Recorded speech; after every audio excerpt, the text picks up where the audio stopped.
ঢাকাই চলচ্চিত্রের আলোচিত জুটি অপু বিশ্বাস ও শাকিব খান। তাদের অভিনীত অধিকাংশ সিনেমাই ব্যবসাসফল। এ কারণে দর্শকমহলেও বেশ পরিচিত এই জুটি।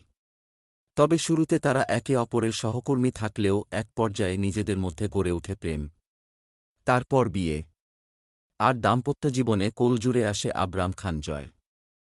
বিয়ে ও সন্তানের কথা প্রকাশ্যে আসার পর ভাঙনের সুর বাজতে থাকে তাদের সংসারে।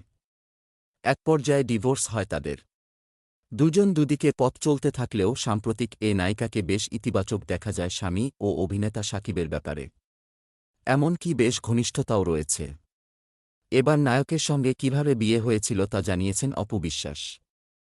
সম্প্রতি একটি গণমাধ্যমে এসে ব্যক্তিজীবন নিয়ে কথা বলেছেন অপু বিশ্বাস। তিনি বলেন, মা কখনই নায়িকা ভাবেননি আমায়। কোনো একটা ব্যাপারে শুটিং সেটে এসেই মা আমাকে ধাপ্পড় দিয়েছেন। মেকআপ নেওয়া, রোমান্টিক সিনের জন্য প্রস্তুত আমি।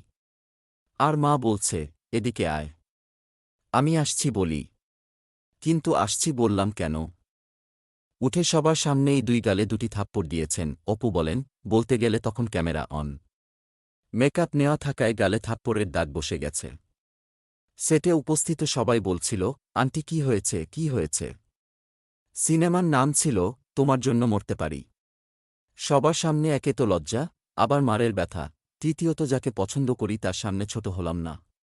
এসব হচ্ছে বিয়ের আগের ঘটনা। আর এসব ব্যাপার থেকেই বিয়ে আমাদের। অপু বলেন, বলতে গেলে তখন ক্যামেরা অন। মেকআপ নেওয়া থাকায় গালে থাপ্পড়ের দাগ বসে গেছে। সেটে উপস্থিত সবাই বলছিল, আন্টি কি হয়েছে, কি হয়েছে? সিনেমার নাম ছিল তোমার জন্য মরতে পারি।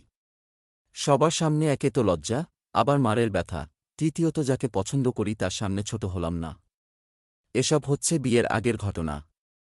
আর এসব ব্যাপার থেকেই বিয়ে আমাদের।